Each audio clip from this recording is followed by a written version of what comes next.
guys, we're going to talk about primitive reflexes, and I know you're going through these in lecture, but I wanted to demonstrate them for you. On Schoology, you also have a couple of videos that show these on real babies, but one thing you want to do is, either grab a towel or grab a stuffed animal and try these yourself, because the motor memory of doing it is going to help you remember what the primitive reflexes are. And what we're interested in is the stimulus, what we need to do, and then what reaction the child has, okay? So on your handout, you have all of the information about, when it should appear. So it'll say approximate age of response. And for example, palmar grasp is birth to 4 months. That means the day a child is born, if you put pressure on the palm of their hand, they'll squeeze your finger. And around age 4 months, if you do that, they will stop responding. Why? Because the primitive reflex is integrated. What that means is that the child no longer is obligated. It doesn't have to respond to the stimulus in this pre-programmed way, okay?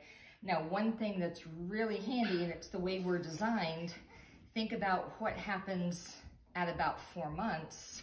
The child's going to be going up on extended arms. Okay, they're gonna be putting pressure through their hand. Now, if every time they got pressure through their hand, they made a fist, wouldn't that make it very hard for them to push up on their hands? Okay, so that's kind of that repeated stimulus of pressure on the palm, accommodates them and lets them stop reacting with this pre-programmed response, okay? And that's one of the ways, if you have a patient who is stuck or this primitive reflex has reappeared later in life, that's one of the ways we get rid of it, is we have them be exposed to the stimulus over and over and over and over again. And their body starts to learn that, hey, I don't have to do this response. I can do nothing, or I could do something different. Okay, so we're just gonna go through these. We're gonna go in order. So asymmetrical tonic neck reflex, okay? The child, if they turn their head, or if you turn the child's head to one side, what will happen toward the side they turn? Leg and arm on that side will extend, and leg and arm on the side they're turning away from will bend, okay? Upper extremities, you can see the response a lot easier than lower. This is called the archer reflex because it looks like you're shooting a bow and arrow. Side my head turns toward, arm extends, other side flexes, okay? Symmetrical tonic neck. Can do this a few different ways. One of my favorite ways to test it is you have the child in supported quadruped, and he's a bear. He doesn't do this very well. But the stimulus is going to be at the neck, okay? If the child flexes their neck, or I flex the child's neck, their arms are going to do the same thing the neck does. So if the neck flexes, their arms are going to flex and their legs are going to extend. And think of this as like a dog eating out of a dog bowl, okay? And sometimes this is called the cat-dog reflex, okay? If I have them in supported quadruped and we extend the neck, the arms will extend and the knees will flex, and it's almost like how a cat sits and just looks around, okay? So that's symmetrical tonic neck. Stimulus is the neck, arms do whatever the neck does, and then the legs do the opposite action. Tonic labyrinthine. This is really all about the inner labyrinth of the ear. So this is the body's response to gravity, okay? So you could have the patient in suspensory position, or you could lay them down. But what you'll see is when the patient is supine, or when their head is back and gravity is giving them the information that gravity is going in this direction, okay? What you'll see is the limbs relax out into extension. Okay, so everything just falls out. Okay, if I have the patient in prone to where their head is flexed, and now gravity is pushing this way, what you'll see is the patient will curve into the surface. They will flex their arms in and they will flex their legs in into the surface. This is a reflex that comes back a lot with head injuries. Now think, if I have a patient on their back in the bed and I want them to roll over, how do I need them to roll? I need them to like turn their head, and I need them to reach across with one arm. That's gonna be very difficult for them because they're kind of tied to the bed. Okay, they're in extension. So you might need to help start them kind of in a semi-rolled position, or we consider side lying a neutral position. So maybe I get them in side lying and have them finish the roll for me.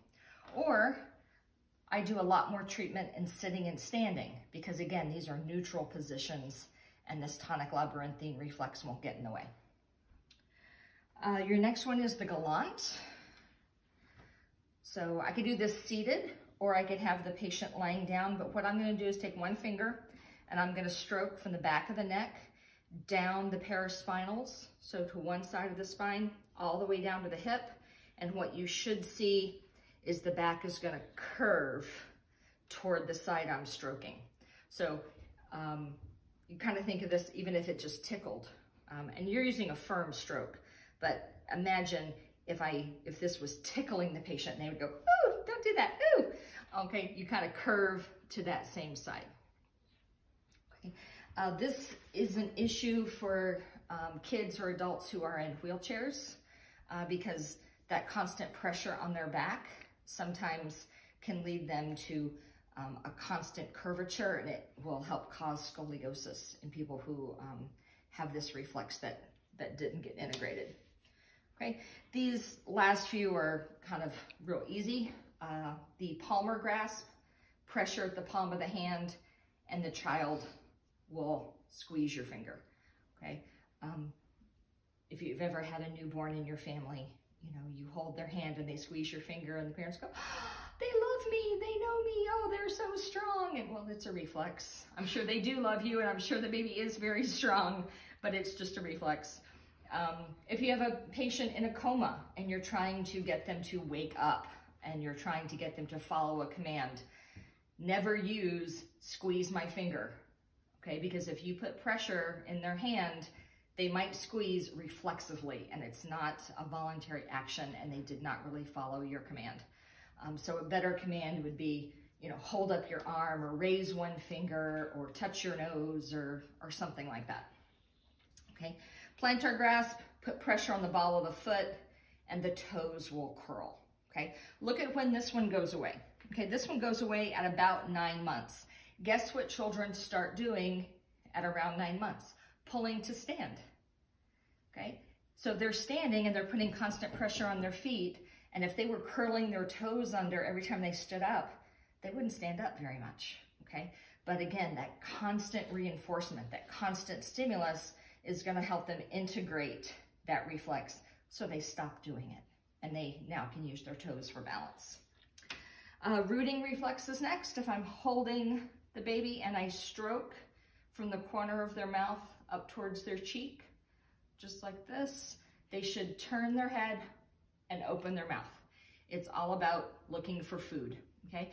Now, if you do this to a baby who just ate or who is very sleepy, they won't respond, okay? Because again, this is stimulus going, ooh, food's over here. I need to find it, okay? So when we're dealing with pediatrics and doing some of these reflexes, you might have to try them a few times before you get the response you're looking for. The Mara reflex is super fun.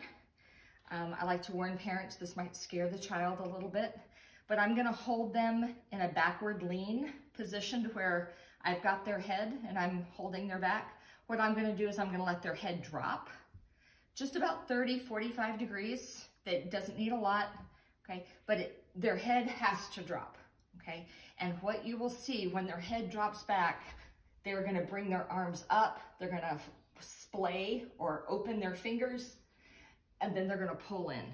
So this does integrate, but it can come back in times of stress.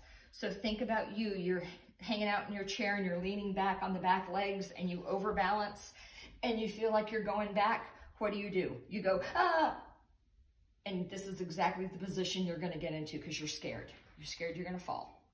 Okay, and then you're going to pull forward to try to regain your balance. The startle reflex, this is going to be a loud noise, something that scares the child.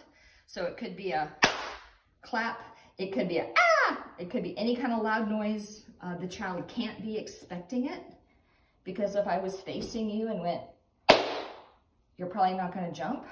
But what you'll see if you scare the child, if you startle them, they are going to put their hands up by their head, just like this with little fists.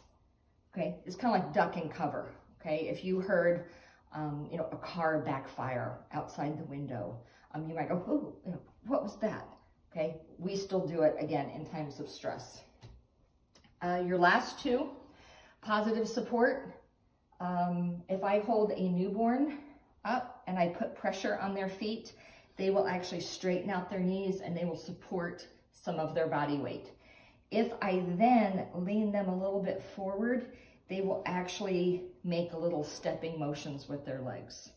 There was a video, came out a year or two ago, it was on YouTube. It's like newborn baby, day 1, walks. And they showed a newborn baby and doing the stepping response. And of course, every single person who commented on it said, I'm a nurse, every baby does that. It's not a big deal, calm down. But having them straighten their legs, that's positive support. And if you lean them forward and they step, that's called primitive stepping reflex. Okay, those are the ones you need to know. You do need to know when they appear and when they should disappear. So again, if you're looking at your handout and it says normal age of response, the first thing it says is when a child would show it.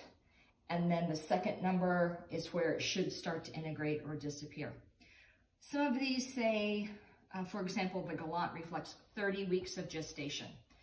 Okay, most kids cook in the mama's belly for 40 weeks. But if they're born premature, if this child was born at 30 weeks, they would still probably show a Gallant. Okay, if it says birth, that means they really need to have cooked for 40 weeks. Or if they're born before that, it may take a few weeks after birth before they would show the reflex. Okay, we're going to go over these on Thursday on our Zoom meeting. So if you have any questions, save them for then. Thanks.